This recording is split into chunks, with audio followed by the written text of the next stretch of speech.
फटाक खबरें सिर्फ 30 सेकंड में डाउनलोड कीजिए तक ऐप। विपक्ष कहता है कि ये 5 राज्यों के चुनाव को भुनाने के लिए प्रधानमंत्री द्वारा या भाजपाइयों द्वारा ऐसा प्रयास किया जा रहा है, और दूसरा कि हरियाणा में पूरे देश के अंदर बेरोजगारी दर सबसे नंबर 1 पर बेरोजगारी दर है। अहीर रेजिमेंट का मुद्दा पिछले काफ़ी दिनों से आप उठा रहे हैं, तो आपको क्या लगता है कि ये मुद्दा कब तक हल होने की संभावना है? कि पिछली की सरकार ने जो मेट्रो का प्रोजेक्ट था, जो बहादुरगढ़ से रोहतक तक का था, वो बताते कि वो खटाई में पड़ गया। आज हरियाणा की विभिन्न राजनीतिक चर्चाओं के लिए हमारे बीच हैं रोहतक से सांसद अरविंद शर्मा जी। डॉक्टर अरविंद शर्मा से आज कई मुद्दों पर लेकर के चर्चा करेंगे। डॉक्टर साहब, हरियाणा तक में आपका स्वागत है। बहुत नमस्कार। डॉक्टर साहब, हरियाणा की राजनीति की मैं बात करूं तो हरियाणा की राजनीति में ऐसा देखने में आया कि हरियाणा के अस्तित्व में आने के बाद हरियाणा से 2 नेता ऐसे हुए हैं, चौधरी भजनलाल जी और दूसरे आप, जिन्हें 3 संसदीय क्षेत्रों से चुनाव लड़ने का जो है गौरव प्राप्त है। चुनाव भी लड़े और जीते भी। इसका आप क्या कारण मानते हैं? देखिए, जो भजनलाल जी तो भाई मुख्यमंत्री रहे हरियाणा के, उनका दूसरी तरह का कद था, और मैं तो एक बहुत ही साधारण परिवार से हूँ।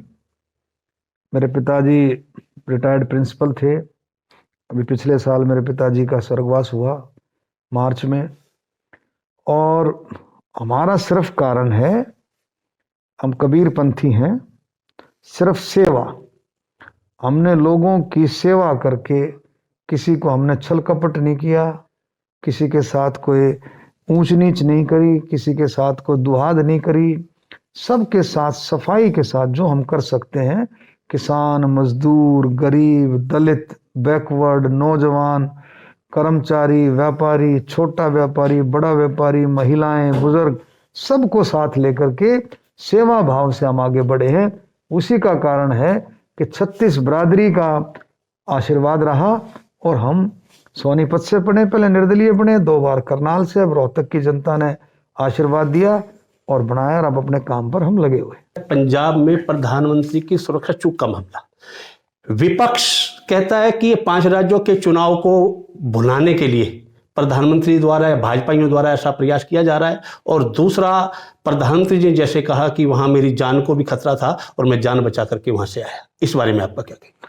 सबसे बड़ी बात कि देश का प्रधानमंत्री और विश्व का लोकप्रिय नेता, सबसे बड़ा लोकप्रिय नेता जिस रूट पर जा रहा है, उस पर आपने इतना भी आपको नहीं पता था पंजाब पुलिस को, कि आप देखें कि करीबन कितने सारे जो है किसान जो है वहाँ पर, किसानों के नाम पर, मैं कहूँगा किसान थे या क्या थे, ऐसे असामाजिक तत्व जो है रोड के ऊपर बैठ के, पुलिस को इस बात की भनक भी नहीं।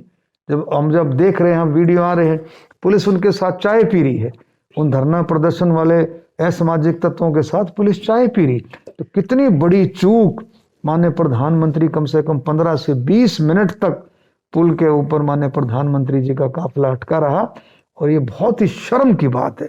पंजाब सरकार को कति डूब कमरने की बात हरियाणवी भाषा में, कि भाई इतना देश का इतना बड़ा काम जो है, हमारे देश के प्रधानमंत्री एक इतने ऊंचा पद का काम को जो है, उन्होंने बिल्कुल अपनी जो है सरकार ने अपने सिस्टम को मिट्टी में मिला लिया, और जो है बिल्कुल उसको खराब किया। सबसे बड़ी बात कि देश का प्रधानमंत्री और विश्व का लोकप्रिय नेता, सबसे बड़ा लोकप्रिय नेता जिस रूट पर जा रहा है, उस पर आपने इतना भी आपको नहीं पता था पंजाब पुलिस को, कि आप देखें कि करीबन कितने सारे जो है किसान जो है वहाँ पर, किसानों के नाम पर, मैं कहूँगा किसान थे या क्या थे, ऐसे असामाजिक तत्व जो है रोड के ऊपर बैठ के, पुलिस को इस बात की भनक भी नहीं। जब देख रहे हैं, हम वीडियो आ रहे हैं, पुलिस उनके साथ चाय पी रही है, उन धरना प्रदर्शन वाले असामाजिक तत्वों के साथ पुलिस चाय पी रही। तो कितनी बड़ी चूक। माननीय प्रधानमंत्री कम से कम 15 से 20 मिनट तक पुल के ऊपर माननीय प्रधानमंत्री जी का काफिला अटका रहा, और ये बहुत ही शर्म की बात है। पंजाब सरकार को कति डूब कमरने की बात हरियाणवी भाषा में, कि भाई इतना देश का इतना बड़ा काम जो है, हमारे देश के प्रधानमंत्री एक इतने ऊंचा पद का काम को जो है, उन्होंने बिल्कुल अपनी जो है सरकार ने अपने सिस्टम को मिट्टी में मिला लिया, और जो है बिल्कुल उसको खराब किया। किसान आंदोलन के दौरान जो नेता थे वो अपने आंदोलन को गैर राजनीतिक बताते थे, लेकिन अब पंजाब चुनाव में ही जैसे चढ़ूनी साहब हैं वो या अन्य और नेता हैं, वो चुनाव में उतरने का मन बना चुके हैं। इसके बारे में आपका क्या कहना? देखिए, हमारे भारतीय जनता पार्टी के सभी नेता इस बात को पहले ही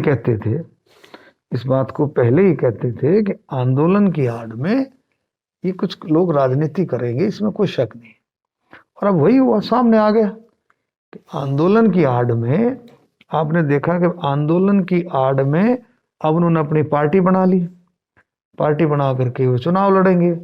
अब जो सारे का सारा लोगों को जो है आंदोलन में झोंका हुआ था और अब जो उसका भरपूर फायदा वो उठाना चाहते हैं।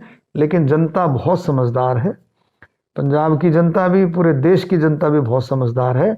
वो ऐसे लोगों को जो है ऐसे लोगों को कामयाब होने नहीं देगी। भिवानी के तोसाम क्षेत्र में डाडम के अवैध खनन में कोई मामला हुआ है, आपके भी संज्ञान में है। कुछ लोग वहां काल का ग्रास बन गए। विपक्ष सरकार पर निरंतर हमलावर है, यहाँ तक कि आपके बीजेपी के सांसद धर्मवीर जी ने भी सवाल उठाए हैं और उन्होंने कहा है कि मैं कई बार इस मामले में सीएम साहब को भी चिट्ठी लिख चुका हूं और कई बार मैंने सरकार के संज्ञान में भी मामला, लेकिन उसके बावजूद भी प्रशासनिक स्तर पर लापरवाही हुई है। इस बारे में आपका क्या कहना? देखिए, बड़ा संवेदनशील मामला है और बड़ी दुखदायी घटना है। सबसे पहले तो मरने वालों के प्रति हमारी संवेदना है और हम उनको श्रद्धांजलि अर्पित करते हैं। और दरअसल ये खान का जो मामला है, ये खुदाई कार्य सारा, ये बड़ा, इसकी पैमाई, सारा सिस्टम, इसमें बड़ी टेक्निकलिटी बहुत ज़्यादा है। इसमें आप देखेंगे ना कि भी जो अलॉटमेंट होती है उससे आगे बढ़ जाते, कई बार सिस्टम है। लेकिन सरकार जो है, माननीय मुख्यमंत्री जी के नेतृत्व में सरकार समय समय पर गाइडलाइंस इशू करती रहती है और उन गाइडलाइंस के हिसाब से ही जिनको कॉन्ट्रैक्ट मिलता है उनको चलना चाहिए। और जैसे ही हादसा हुआ, जैसे अब फौरन हमारे खनन मंत्री पंडित मूलचंद शर्मा ने फौरन दौरा किया, माननीय मुख्यमंत्री जी के नेतृत्व में जैसे पता लगा फौरन दौरा किया और फौरन एसआईटी गठित कर दी, कमेटी गठित कर दी है, उसके मामले की जांच करेगी। भाई क्या इसमें ऐसा क्या कारण हुआ कि भी जो है इतनी बड़ी घटना हुई। ये सारे के सारे जो जांच की, जब जिस पर कमेटी बैठ जाती है, जब जांच की रिपोर्ट आएगी तभी हम कह सकते हैं कि इसमें क्या, कौन से ऐसे कारण थे जिनकी वजह से इस तरह की इतनी बड़ी घटना हुई। हरियाणा सरकार के जो नेता हैं, सीएम साहब भी, अन्य नेता जो हैं, वो कहते हैं कि बगैर पर्ची खर्ची की सरकार है हमारी। सरकारी नौकरियां बगैर भेदभाव के दी जा रही, बगैर पर्ची खर्ची के दी जा रही हैं। लेकिन उसके बावजूद भी विपक्ष आरोप लगाता है कि हरियाणा में पूरे देश के अंदर बेरोजगारी दर सबसे नंबर 1 पर बेरोजगारी दर है। तो इस बारे में आपका क्या कहना है?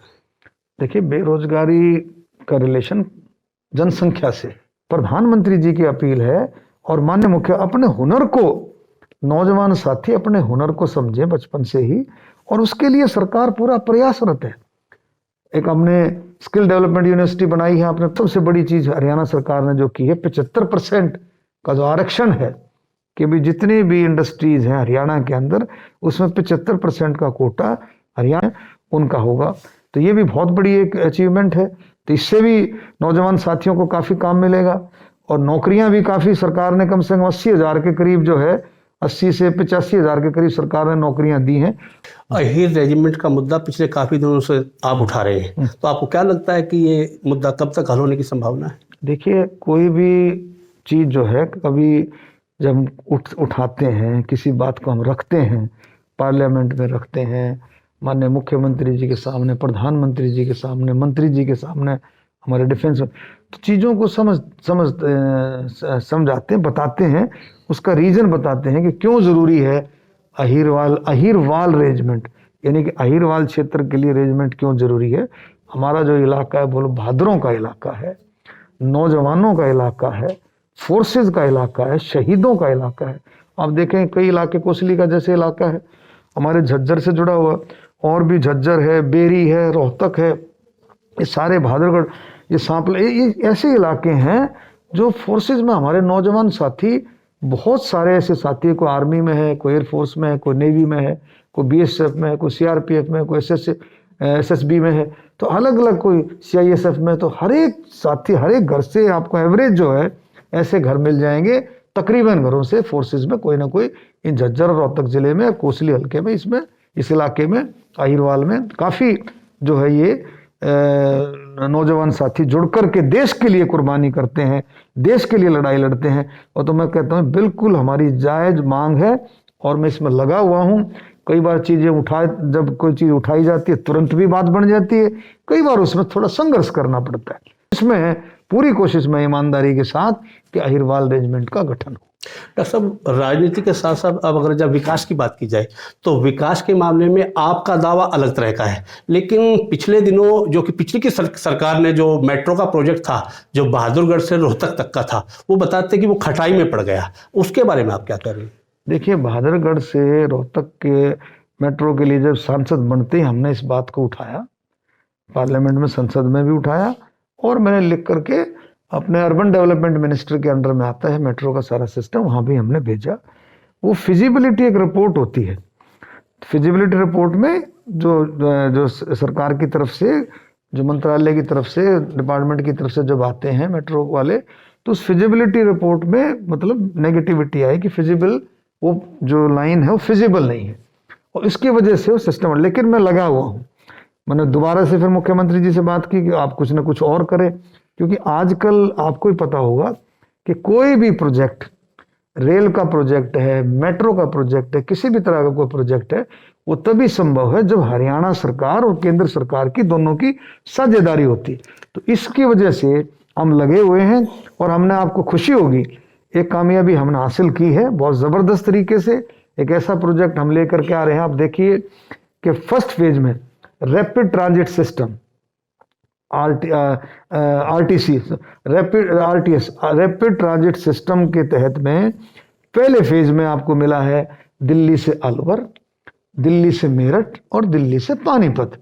हमने पूरी कोशिश की, माननीय मुख्यमंत्री जी ने भी हमारा साथ दिया पूरा करके, और मैंने हरदीप पुरी जी से मुलाकात की और भी मैंने लिखा और इनके जो है महकमे वाले लोगों से भी काफ़ी मैंने चर्चा की, जा करके बातचीत की। अब खुशी होगी आपको, इसमें हमें कामयाबी मिली। एक सेकेंड फेज में, जैसे ही फर्स्ट फेज शुरू होगा सेकेंड फेज भी चालू हो जाएगा, उसमें हमारे को दिल्ली से रोहतक वो प्रोजेक्ट मिल गया है वाया बहादुरगढ़।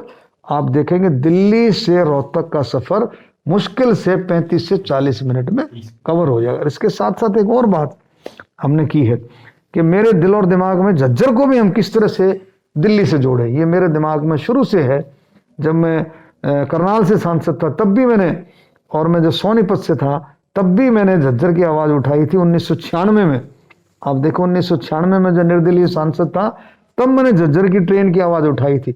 96 में उठाई, 97 में उठाई, 2004 में उठाई, 6 में उठाई कि 2004 कि अभी झज्जर को रेलवे सिस्टम से जोड़ा जाए।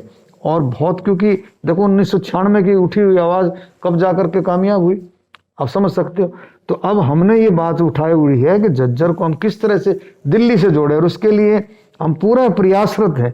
अब पीछे भी मैंने मीटिंग की, रेलवे मंत्री जी से मैंने मीटिंग की है। इसमें 2 तरीके से हम झज्जर को जोड़ने की फिराक में हैं। एक तो ऑर्बिटल जो कॉरिडोर आ रहा है, ऑर्बिट हमने कहा था भी झज्जर, बादली और ढासा, ये जो ना इस इलाके को हम जोड़ेंगे।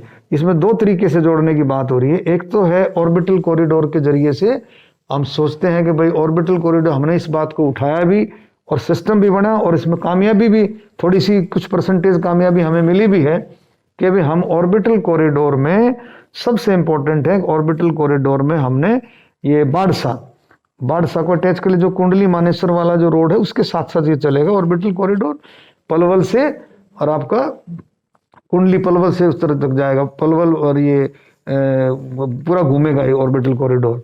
तो इसमें हमने काम क्या किया है कि यहाँ से कट लिया है Y connectivity towards Badsa AIIMS को जोड़ेगा, बादली को जोड़े। तो हम कोशिश करें भाई झज्जर को भी इसको जोड़ दिया। दूसरा, झज्जर की हम कनेक्टिविटी करना चाह रहे हैं south Haryana economic corridor, south Haryana economic corridor. उसमें क्या है कि बिजवासन से फर्रुखनगर जुड़ा हुआ है, फर्रुखनगर से दादरी तो होते हुए झज्जर, झज्जर से चरखी दादरी होते हुए लोहारू, और लोहारू से आप देखेंगे कितनी बड़ी ज़बरदस्त कनेक्टिविटी बन रही है। 110 किलोमीटर का ये है।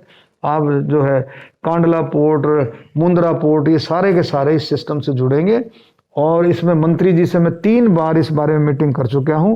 मंत्री जी भी इसमें पॉजिटिव है, माननीय मुख्यमंत्री जी से बात हुई है, रेलवे वालों से मेरी बात हुई है, जो हरियाणा रेलवे ट्रांसपोर्ट कॉरपोरेशन है उनके भी अधिकारियों से मेरी जबरदस्त बात हुई है, उनको भी ये प्रोजेक्ट समझ में आया है और इससे मैं पूरी उम्मीद है, इसमें मैं लगा हुआ हूं कि किसी तरह से इस प्रोजेक्ट पर भी हम काम करें और आगे बढ़ाएं।